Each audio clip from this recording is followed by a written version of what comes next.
बिस्मिल्लाहिर्रहमानिर्रहीम। अस्सलाम वालेकुम स्टूडेंट्स। कॉमर्स और हमारा जो इसमें चैप्टर चाह रहा था वो था होलसेल ट्रेड, और उसका हम आज एंड पे चलेंगे।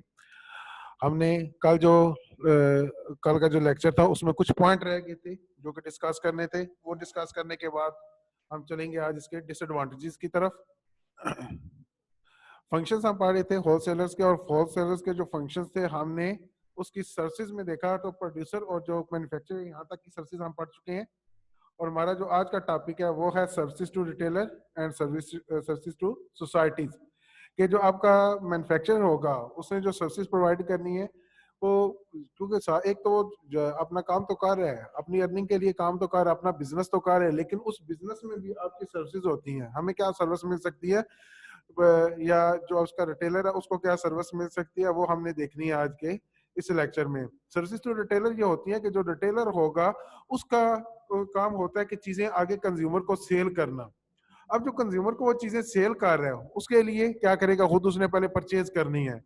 तो उसको डोर स्टेप पे अगर वो चीजें मिल जाती हैं तो वो चीजें होलसेलर से लेके वो आगे से कर देगा, कंज्यूमर को सेल कर देगा।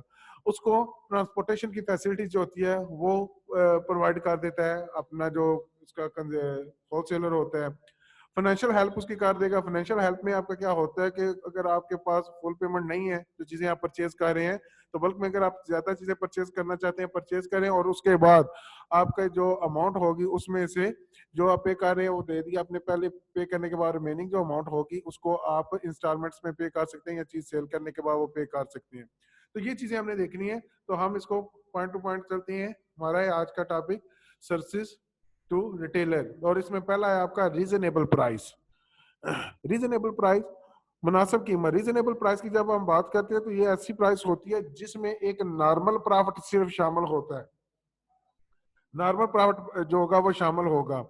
अब जो होलसेलर होता है वो जब चीज प्रोवाइड करेगा रिटेलर को, तो उसने इस प्राइस के ऊपर सेल करनी होती है कि जो कंज्यूमर प्राइस होती है, जो कि रिटर्न प्राइस होती है आपकी किसी भी प्रोडक्ट के ऊपर, उसमें और उसका जो कंज्यूमर आपके जो मैन्युफैक्चर से जो चीज वो वसूल कर रहे हैं उसके दरमियान जो एक डिफरेंस इतना हो कि उसको रीजनेबल प्रॉफिट जो उसको मिल सके। नॉर्मली हम देखते हैं कि किसी भी रिटेलर के पास हम जाए ना, कोई चीज हम परचेज करते हैं अपने मोहल्ले या दुकान गांव की दुकान से कोई चीज परचेज करते हैं, तो दूसरी दफा लेने जाए पता चलता है कि वो चीज आप उन्होंने नहीं रखी। पूछा जाए कि वो क्यों नहीं रख रही, कहते हैं कि जी हमारा यहाँ पे आपका जो प्रॉफिट मार्जिन था वो कम हो गया है, हमें प्रॉफिट मार्जिन जो है प्रॉपर नहीं मिला। जैसा ये इजी लोड वाले हैं जिनसे आप इसी लोड पहले करवाते हो, वो कहते हैं जी आप इसी लोड का फायदा नहीं है। वजह क्या है जी, इसमें हमारा जो मार्जिन है वो कम हो गया है।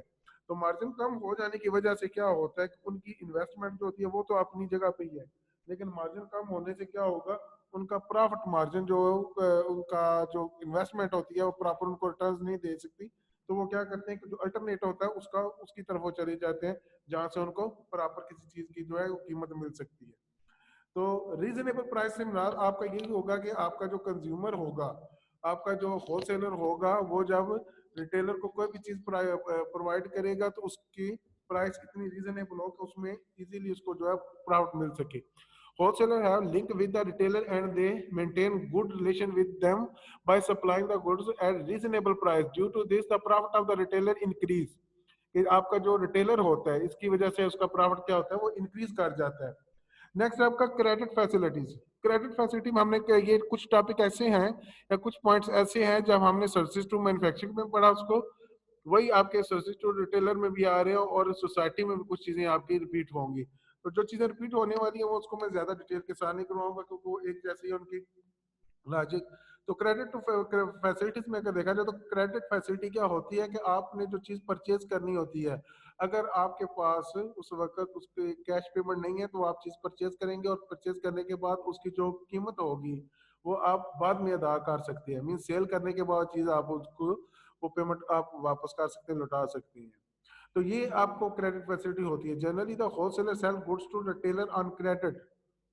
जनरली ये सेल की जाती है क्रेडिट बेसिस के ऊपर, ये चीजें जो है सेल की जाती हैं। और जो आपका कोई भी प्रोडक्ट होगी उसको सेल करने के बाद आपके पास जो अमाउंट होगी उसको आप रिटर्न करने की पोजीशन में होते हैं।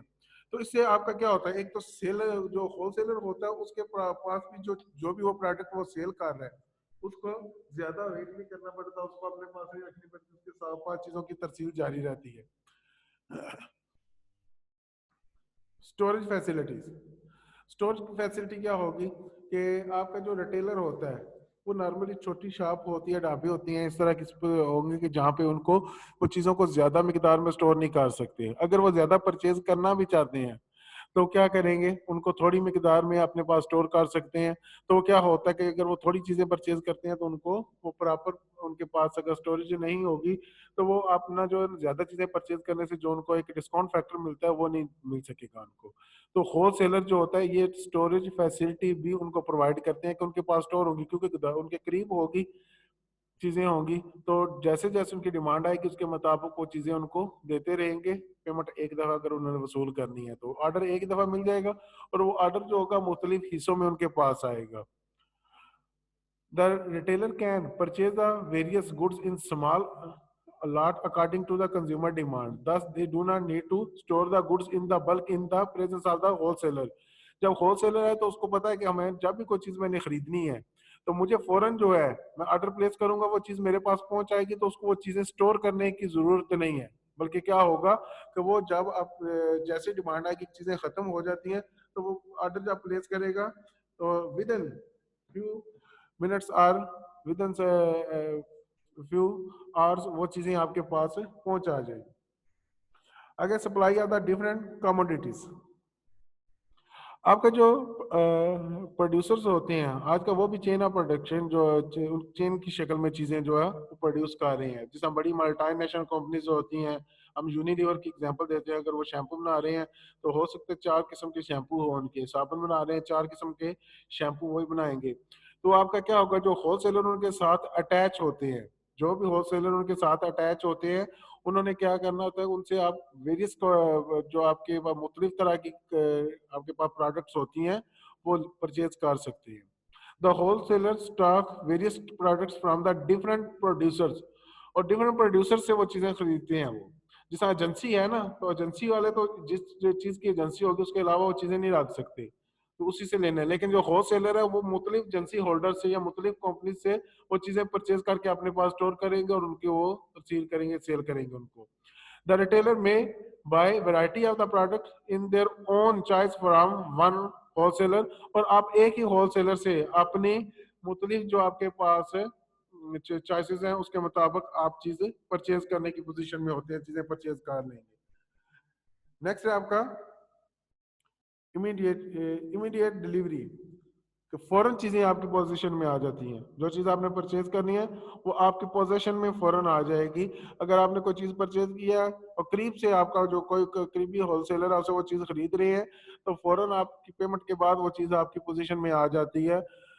The wholesaler has their own warehouses to store the goods safely. अपने इनके वेयर हाउसेज होते हैं जिनमें वो चीजें वो सेल करते हैं, स्टोर करते हैं। वेयर हाउस होने चाहिए इनके पास जो होलसेलर होते हैं, क्योंकि इनको बल्क में चीजें परचेज करनी होती हैं और परचेज करने के बाद अपने पास स्टोर करनी होती हैं। तो इनके पास अपने गोदाम होने चाहिए, वेयर हाउसेज होने चाहिए जहाँ पे वो चीजों को सेव कर सके।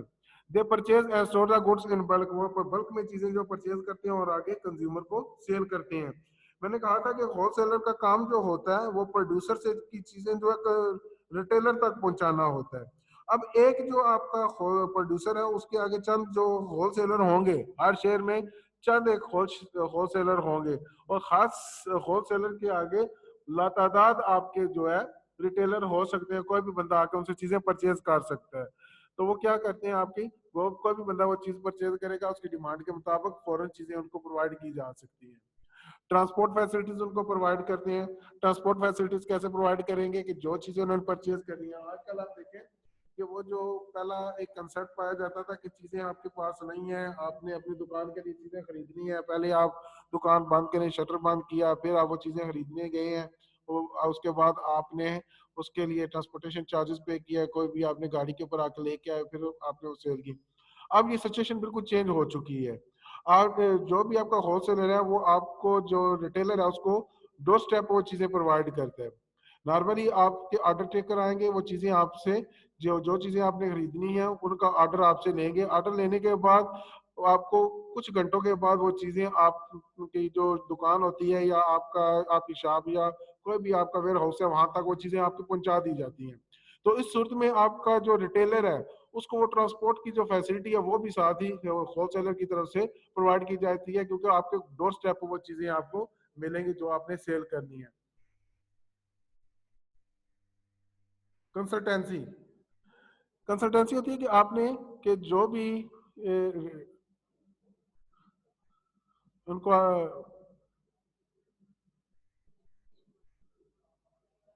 चल नहीं रहा।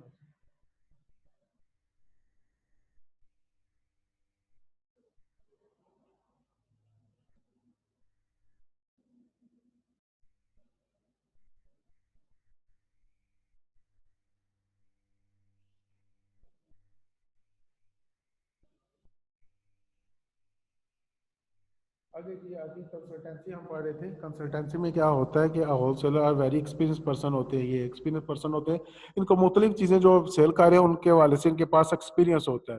तो वो क्या करेंगे कि जो चीज़ आपने सेल करनी है, जिस चीज़ की डिमांड आती है या कोई भी चीज़ होती है उसके वाले से आपको कंसल्टेंसी भी की फैसिलिटी भी देंगे, आपको एडवाइजेस देंगे, आपके डिफरेंट जो रिटेलर होते हैं उनको। जिस तरह आप जाए ना होलसेलर के पास, तो वो कोई चीज़ खरीदनी है तो आप जब उनसे ऑर्डर करते हैं तो वो क्या कहते हैं, कहते हैं कि आप बिना आप खरीदे, आप अगर ये चीज खरीदना चाहते हैं थोड़ा वेट कर लें, हो सकता है कि इसके ऊपर कोई स्कीम आ गई है। या फिर अगर आप ये चीज परचेज करना चाहते हैं, आप कहते हैं कि हमें ये 10 इसके पीसेस दे दें, आप 10 पीसेस लेने की बजाय ना आप 12 पीसेस लेंगे आप, तो हम 2 आपको फ्री दे देंगे साथ। तो उससे क्या होगा, ये स्कीम्स वगैरह होती हैं, इस तरह की चीजें जो होती हैं वो उसको कंसल्टेंसी की ये फैसिलिटी प्रोवाइड करता है, एडवाइस देता है कि उसके मुताबिक ताकि रिटेलर जो है उसको इसका फायदा हो सके। स्टेबिलिटी इन प्राइसेज, प्राइसेस आपकी तब स्टेबल होती हैं जब डिमांड और सप्लाई दोनों आपस में इक्वल हो, इंटरसेक्ट करती हैं, जहाँ पे वहां पे आपकी प्राइस सेटल की जाती है। इक्विलिब्रियम पोजीशन कहा जाता है जहाँ पे मार्केट का इक्विलिब्रियम होता है। तो स्टेबल प्राइसेस कब होंगी, जब आपके डिमांड के मुताबिक चीजें आपको सप्लाई की जाए।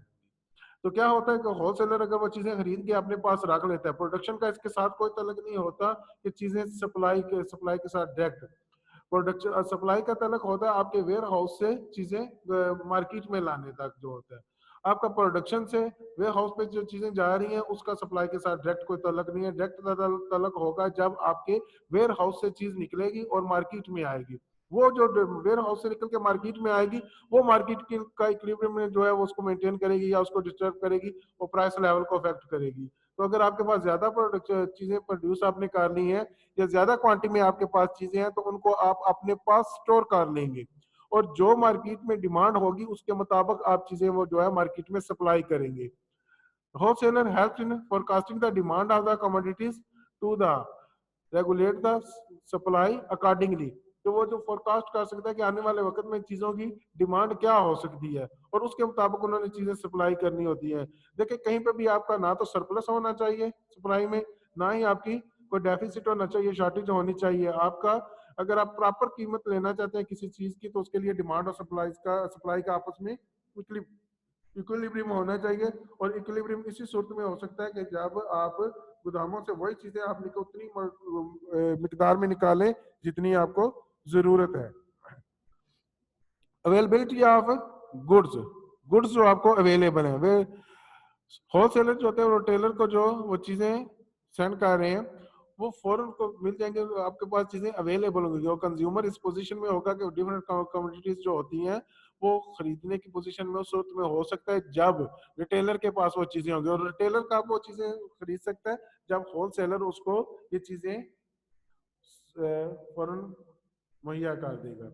ये सर्विसेज जो सोसाइटी के लिए ये सर्विसेज है इनकी कि आपकी सोसाइटी में आपके जो कंज्यूमर होते हैं, हम दूसरे अल्फाज में क्या कहें ना तो हम कंज्यूमर का लफ्ज इस्तेमाल कर लेते हैं, लेकिन हमने सोसाइटी का लफ्ज इसलिए इस्तेमाल किया कि यहाँ पे सिर्फ कंज्यूमर को सर्विसेज नहीं उन्होंने देनी, कंज्यूमर के साथ जो दूसरे लोग हैं उनको भी उन्होंने सर्विसेज प्रोवाइड करनी है। किस तरह, जो लोग आपके माशरे में और उनको आपने फैसिलिटी प्रोवाइड की, उनको आपने जॉब की फैसिलिटी प्रोवाइड की है, जॉब मिल गई है उनको, तो वो आपकी सर्विस होगी सोसाइटी के लिए। तो यहाँ पे जो पहला हमने लिखा ना अवेलेबिलिटी ऑफ द गुड्स, ये तो आपके कंज्यूमर के लिए, सोसाइटी में जो कंज्यूमर आपके रह रहे हैं उनको आपने ये फैसिलिटी दी है कि वो चीज़ उनको अवेलेबल है, क्योंकि वो डायरेक्ट इस पोजीशन में नहीं है कि वो चीज़ जाके डायरेक्ट किसी भी प्रोड्यूसर से वो खरीद सकें, जाके फैक्ट्री से वो चीज़ें खरीद सकें। तो क्या होगा, उन्होंने वो चीज़ अपनी दुकान से डिमांड करनी है, मोहल्ले की दुकान से डिमांड करनी है, और वो मोहल्ले की दुकान पे वो चीज़ें जो प्रोवाइड की जाएंगी वो होलसेलर की तरफ से प्रोवाइड की जाएंगी। तो इनडायरेक्टली ये सोसाइटी को भी सर्विसेज प्रोवाइड कर रहे हैं। एम्प्लॉयमेंट अपॉर्चुनिटीज होती हैं कि जब आप अपना बिजनेस बड़े पैमाने पे करते हैं तो कई लोग ऐसे होते हैं जो आपके साथ अटैच हो जाते हैं। जिस तरह कोई भी होलसेलर है, आप आजकल अगर आप देखें तो उनकी दुकान के सामने देखेंगे कोई डाले वाला खड़ा होगा जो ट्रांसपोर्ट फैसिलिटी देंगे, लेबर होगी जो लोडिंग और अनलोडिंग का काम करने वाले लोग होते हैं वो होंगे। तो ये लोग होते हैं या उन्होंने खुद अपने पास को सेल में रखे हुए हैं जिनको वो उजरत पे करनी है, तो वो उनको भी अपॉर्चुनिटी मिल जाती है, वो उनको एम्प्लॉयमेंट की अपॉर्चुनिटीज प्रोवाइड कर रही है। तो ये डायरेक्टली या इनडायरेक्टली लोगों को ये प्रोवाइड कर रही है अपॉर्चुनिटीज एम्प्लॉयमेंट की। Wholesaler provide employment opportunity to the people directly or indirectly. Due to this, the rate of the unemployment decrease in the country. मुल्क के अंदर अनएम्प्लॉयमेंट रेट जो है वो डिक्रीज कर जाएगा। आगे मार्केट रिसर्च, जो होलसेलर होता है वो डिमांड करेगा जो वही चीज जो कि प्रोड्यूसर से जिसकी डिमांड आपकी होगी सोसाइटी में, ऐसी चीजें जो कि डिमांड होगी जिनकी वो चीजें सिर्फ परचेज करी जाएंगी, ताकि आपका ये डिमांड और सप्लाई का आपस में जो एक तलक है वो प्रॉपर कायम रहे। ऐसी चीज नहीं खरीदी जाएगी जिसका जो है इकानमी में जिसकी चीज की डिमांड नहीं होगी, या कोई ऐसी चीज जो इकानमी के लिए हार्मफुल होगी वो चीज परचेज नहीं की जाएगी। तो माशरे के लिए उनका ये होता है कि जो भी सोसाइटी के अंदर लोग हैं उनके बेनिफिट को देखा जाता है और उसके मुताबिक ही चीजें जो है वो खरीदी जाती हैं, तो आपकी इकोनॉमी पे इंडायरेक्टली इसका भी इफेक्ट आएगा। इकोनॉमिक ग्रोथ, इकोनॉमिक ग्रोथ क्या होती है कि आपने मुल्क के अंदर जब आपकी प्रोडक्शन चीज़ों की होती है, वो चीज़ें आपकी मुख्तलिफ हाथों में ट्रैवल करती हैं, चीज़ें सेल करेंगे तो सेल करने से क्या होगा कि आपकी इकानमी जो है वो ग्रो करेगी। इकानमी ग्रो करने से क्या होगा, आपका जो डिस्ट्रीब्यूशन है, कंजम्पशन है और एम्प्लॉयमेंट अपॉर्चुनिटी ये सारी की सारी आपको मिलेंगी। आपको फैसिलिटीज कहाँ से मिलेंगी, फैसिलिटीज मिलेंगी आपको जब आप कोई चीज़ सेल कर रहे हैं तो आपने देखना है कि कितने हाथों में आपका करेंसी नोट जो है वो ट्रैवल करेगा। उस जितनी दफा आपका मल्टीप्लायर फैक्ट आएगा, उसका ज़ारब का आएगा, कंसेप्ट आएगा, उसके मुताबिक ही आपकी इकानमी जो है वो भी ग्रो करती है। मुल्क के अंदर अगर आपकी ये इकोनॉमिक एक्टिविटीज वो ग्रो करेंगी, ज्यादा होंगी, तो आपकी जो है पूरी इकानमी जो है वो ग्रो करेगी, आपकी प्रोडक्शन जो है इंक्रीज होगी। प्रोड्यूसर को पता है कि उसने जो चीजें बनानी है वो उनकी प्रॉपर तसील हो जाएगी, उसको अपने पास एक तो स्टोर नहीं करना पड़ेगा, दूसरा उनकी प्रोडक्शन जो है तो उसकी जो वो बना देगी। एक हमने इकोनॉमिक्स में देखे तो उससे एक कानून पढ़ते हैं, वो कहते हैं कि प्रोडक्शन जब आप करते हैं supply creates its own demand. वो कि ये कंसेप्ट बाद में ये राबो इसने बड़ी तबाही भी मचाई थी, लेकिन इसमें कुछ चीज़ों की आपकी हकीकत भी पाई जाती है कि कुछ चीज़ें आपकी ऐसी होती हैं कि जब आप प्रोड्यूस कर देते हैं, प्रोड्यूस करके आप अपने सामने रख देंगे, स्टोर्स में रख दे, अपने डिस्प्ले पे लगा दें, नॉर्मली उसकी डिमांड जो वॉकिंग कस्टमर होते हैं वो घर से डिमांड लेके नहीं आते, उसी वक्त उसकी डिमांड हो जाती है उस चीज़ की। तो जब चीज़ें बनेगी, उसकी प्रॉपर डिस्ट्रीब्यूशन होगी, कंजम्पशन होगी, तो उससे क्या होगा कि आपकी एम्प्लॉयमेंट अपॉर्चुनिटीज जो है वो भी आपकी बढ़ेंगी, कि आपको वो चीज़ें बनाने के लिए मजीद आपको लेबर वगैरह चाहिए होगी। यहाँ पे हमने ये जितने भी हमने सर्विसेज वगैरह देखी हैं, इसमें अगर देखा जाए तो ये सारे आपके एडवांटेजेस में आ जाते हैं।